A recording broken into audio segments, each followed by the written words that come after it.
All right, guys, I'm going to go ahead and get started here. To start off, my name is Spencer Knight, and this is my second to last class in the YSU Curriculum and Instruction program. And for this video, I'm going to go through and share with you what my tutoring session has looked like here for TERG 6928 practicum. So, again, my name is Spencer Knight, and I have been working with a fifth grade student named Grace. And as I've been working with Grace, as I've mentioned earlier, I unfortunately she is kind of an advanced reader, which I mean it's not unfortunate for her, but it's been unfortunate for me looking for a struggling reader. But it's worked out because I've just kind of jumped things up a grade level to see if I can help her with instruction or some way, just to see if I can be of any benefit to her. So to start off here, I began with my diagnostics and the instructional plan. So I'll quickly go through this. I'm not going to run through the entire thing, obviously, but I did the vocabulary and all these diagnostic screenings. So vocabulary, she was scoring about an 80%, 83%. She was doing fairly well in that. Then when it came to the core reading maze, she did pretty exceptionally well with that too. So her reading fluency and everything with that was mostly fine. Spelling, again, for the most part, 26 out of 31. She's doing pretty well. Obviously, there's room for improvement, but for what I sound, she wasn't entirely struggling. These are some of the things that I noticed, and this is where we started working as a group here. So, over what I found, Grace's strengths, she did exceptionally well at decoding single syllable words. Reading comprehension has always been strong when she's familiar with the vocabulary words, not when something's unfamiliar to her. Single syllable spelling has been fine, and she does the mighty thing of correcting herself after making an error.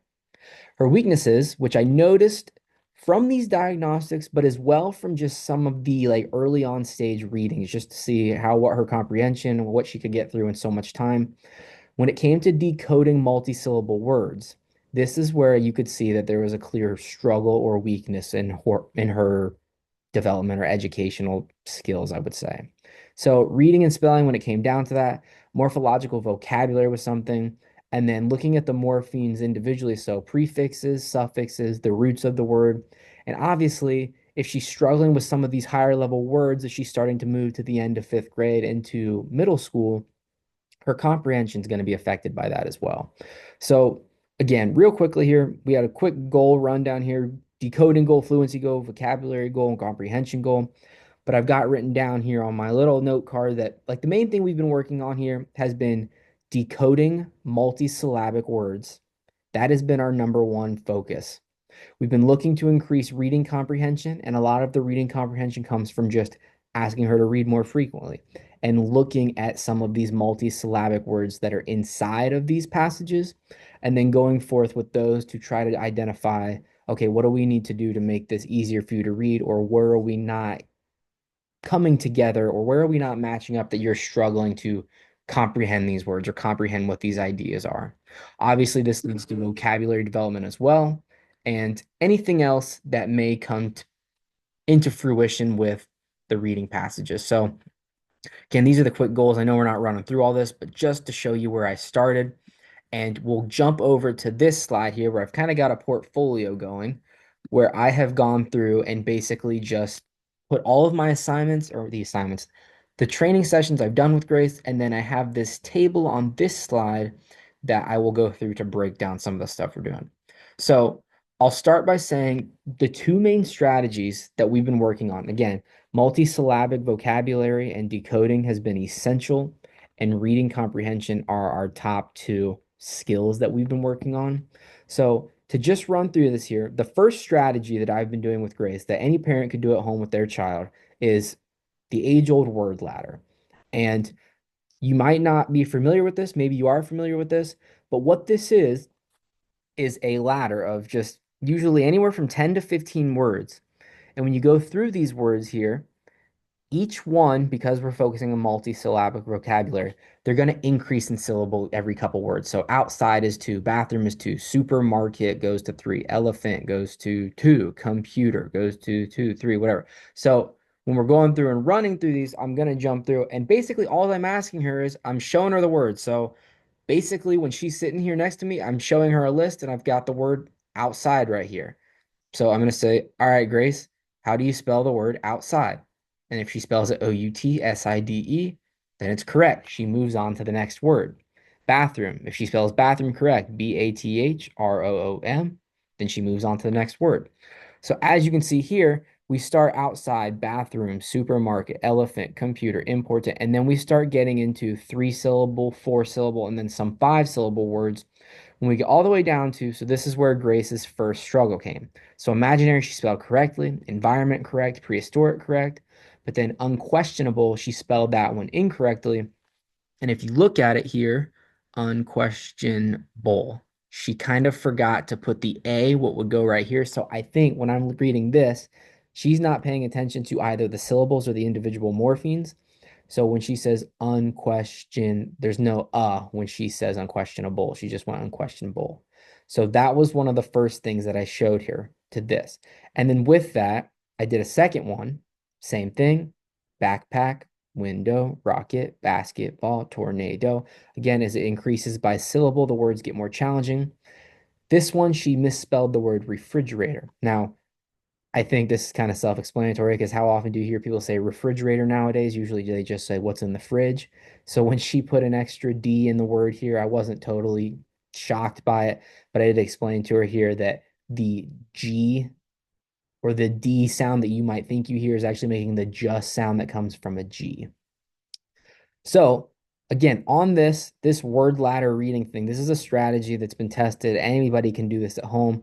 If you're struggling to come up with words, you can look up list of multisyllabic words in order, going from 2, 3, 4, 5 syllables, however many you want to do.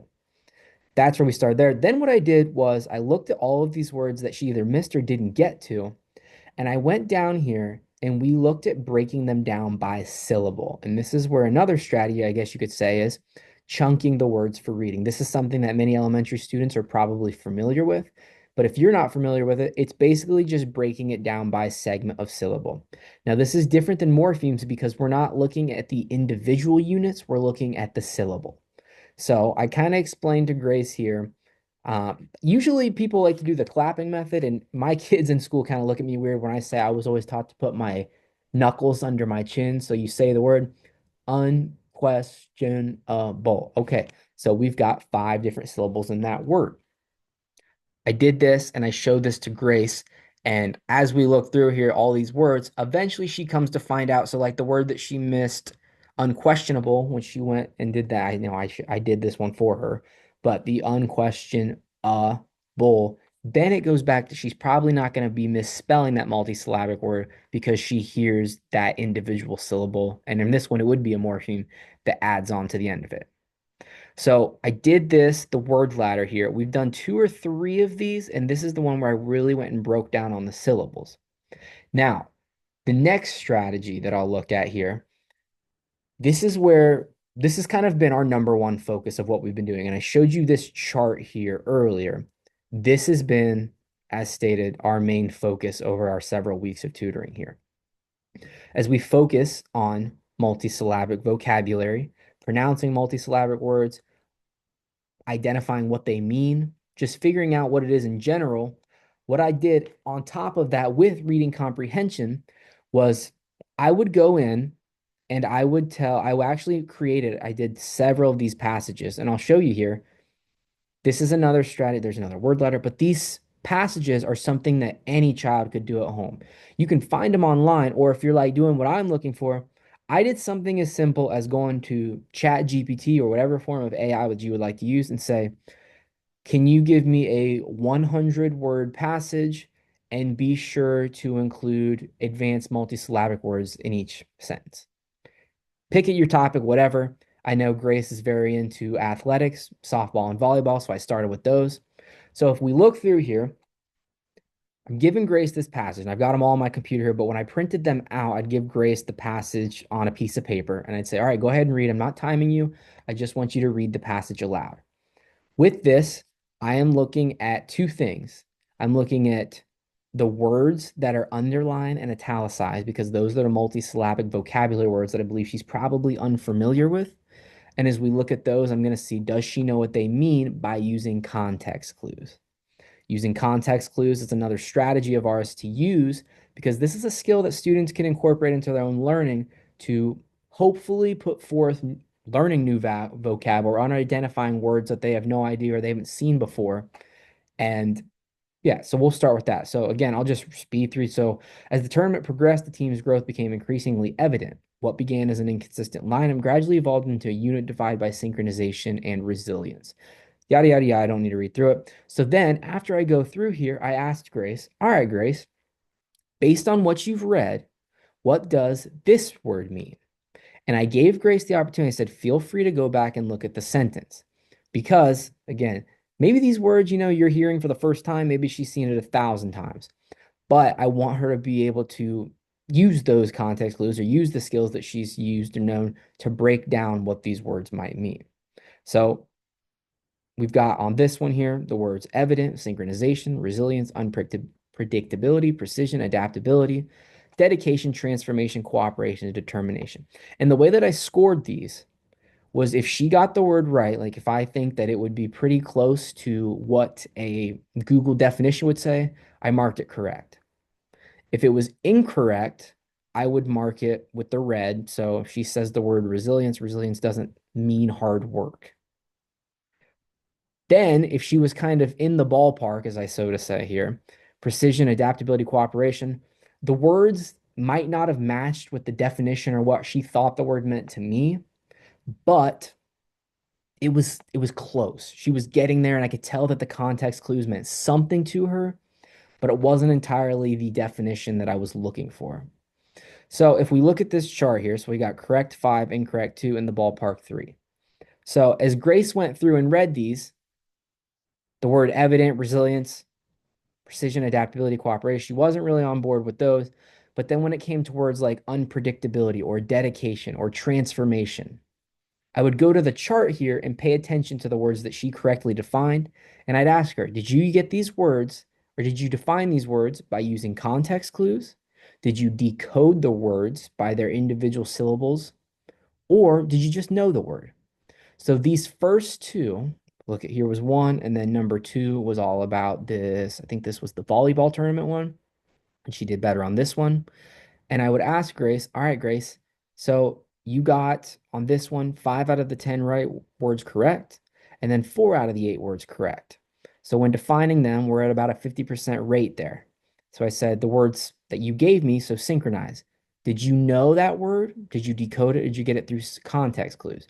And Grace, I remember telling me for synchronization together, she says, well, it says the team is a unit, which usually means one whole, divined by, and she knows it's about a volleyball team. So she kind of put it's a volleyball team, and we're talking about a unit. Synchronization must be them coming together.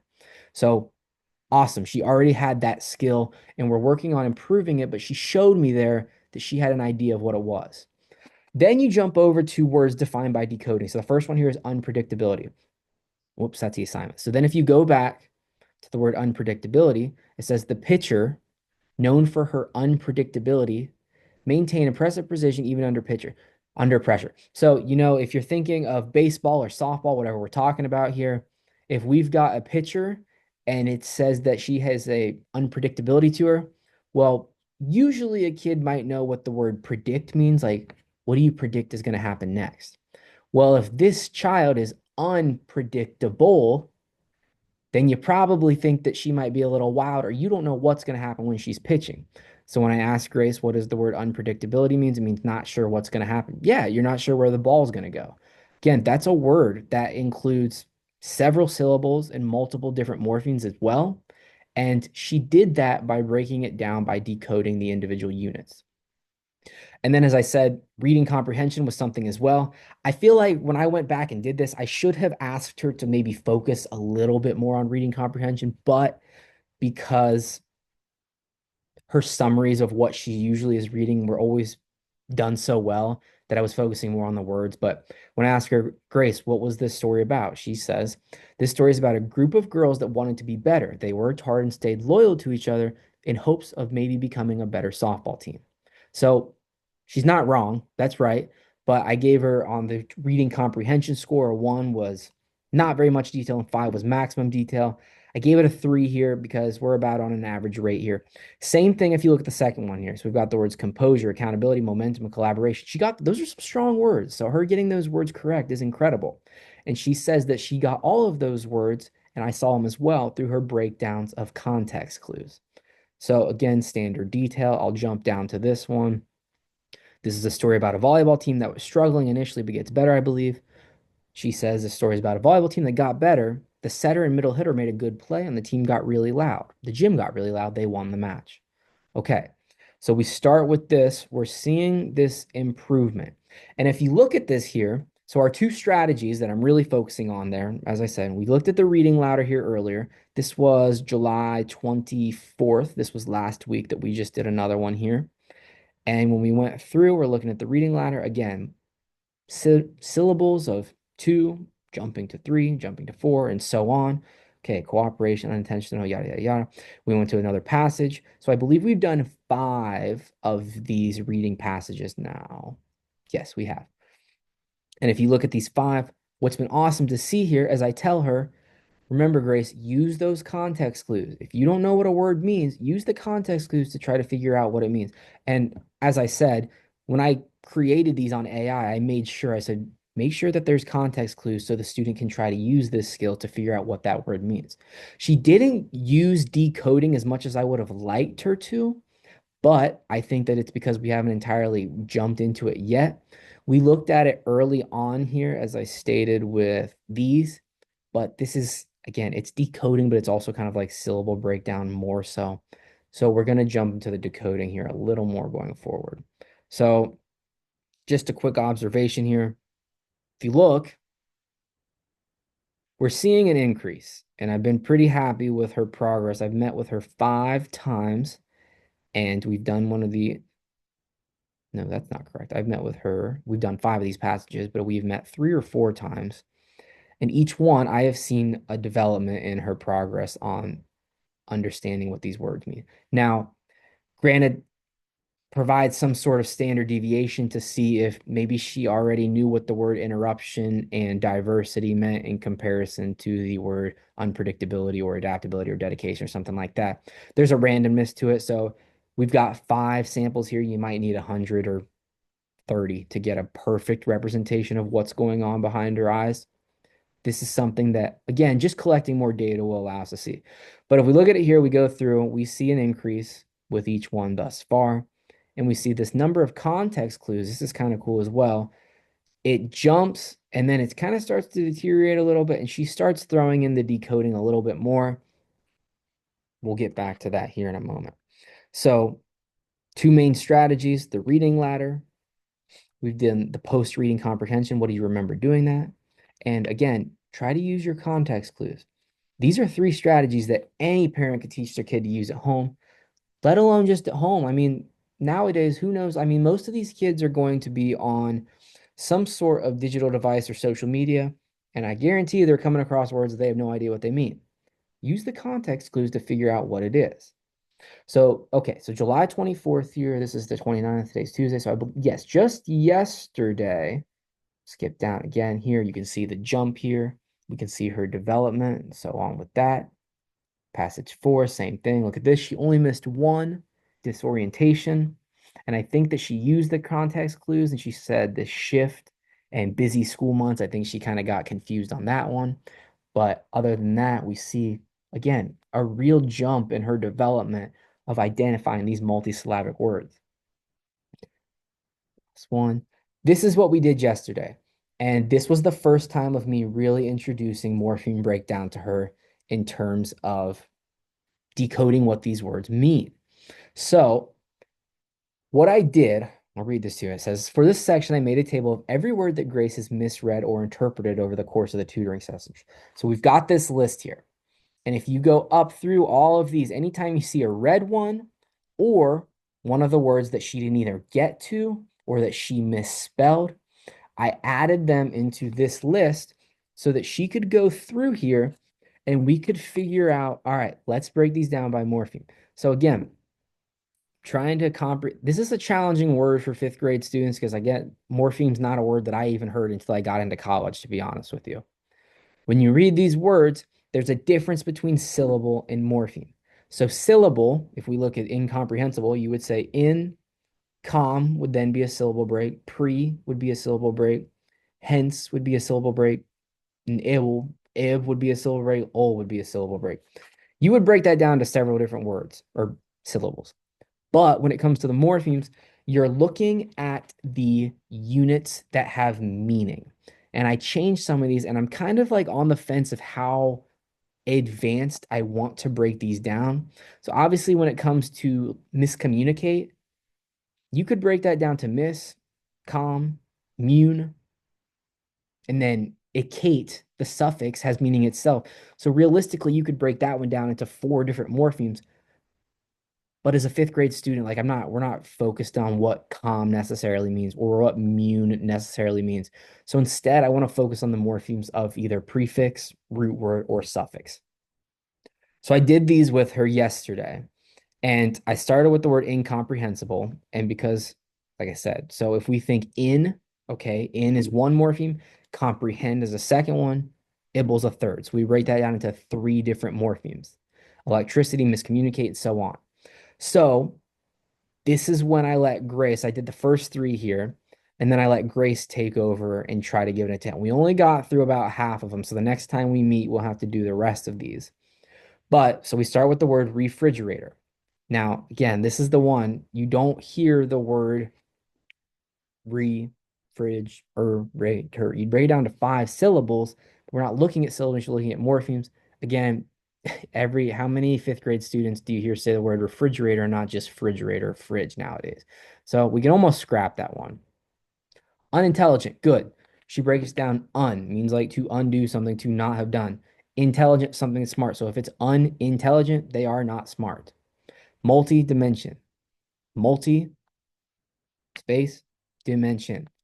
Now, again, you could break down die as split into two or something of different variety.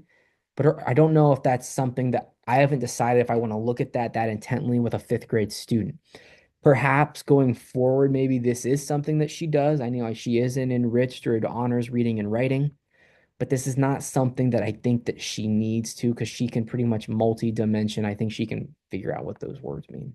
Counterproductive, counterproductive, good. Now, again, what I like about this, pro and duct are two different syllables, but product is a morpheme itself. Again, if you wanted to, you could split this up because pro and duct obviously mean two different things, but the word product is going to have more of a meaning as an individual unit to a student Grace's age. Evident, again, same thing. You could split it up if you wanted to, all as well as resilience. But I guess this is something that I need to figure out for myself and decide. I'm thinking I'll probably just keep it as a simple breakdown because we don't, I mean, all of the Greek and Latin roots that we've got in the middle of these words are exceptional, but they're not necessarily things that I would expect a fifth grade student, let alone some high school students to know. So that's where we've got here. Again, this is chart that I've got, but that's pretty much where we're sitting right now. Like I think I've got somewhere, I've got my log here about 14 or 15 hours with her and about 5 or 6 hours meeting with my advisor, who is an intervention specialist at my school, to discuss where we're at. And just a quick recap here. I've got my strategy notes that I'm just going to read off again. Looking at the word ladders, definitely something you can do. You can find pre-made ones. You can make one yourself. Post-reading comprehension. So if I'm going to ask her to read a passage, what was this story about? What did you pull from this? Using context clues and decoding here. So we've got the word accountability, collaboration, anticipation. Use the context clues to identify what those words might mean. And if you're not sure, break it down into the individual syllables or morphemes if it would help you better. So I've presented about 4 different strategies that we've used. Again, we've only met so many times, and I don't know how much crazy progress you're going to see in a student after only a handful of sessions in the middle of summer break. But what I've seen thus far in terms of understanding and identifying new multisyllabic vocabulary, 50 to 50, 70 to 75. And then the last one she just did the other day, she got 7 out of 8, which was really impressive. So there's definitely work still to be done, but based on where we're at right now, I really like what I've seen from Grace. So this is where we're at. I followed my instructional plan fairly well. I needed to maybe make a few more materials to make sure that I'm 100% on track. But other than that, things have been just about the way that I planned them out to be.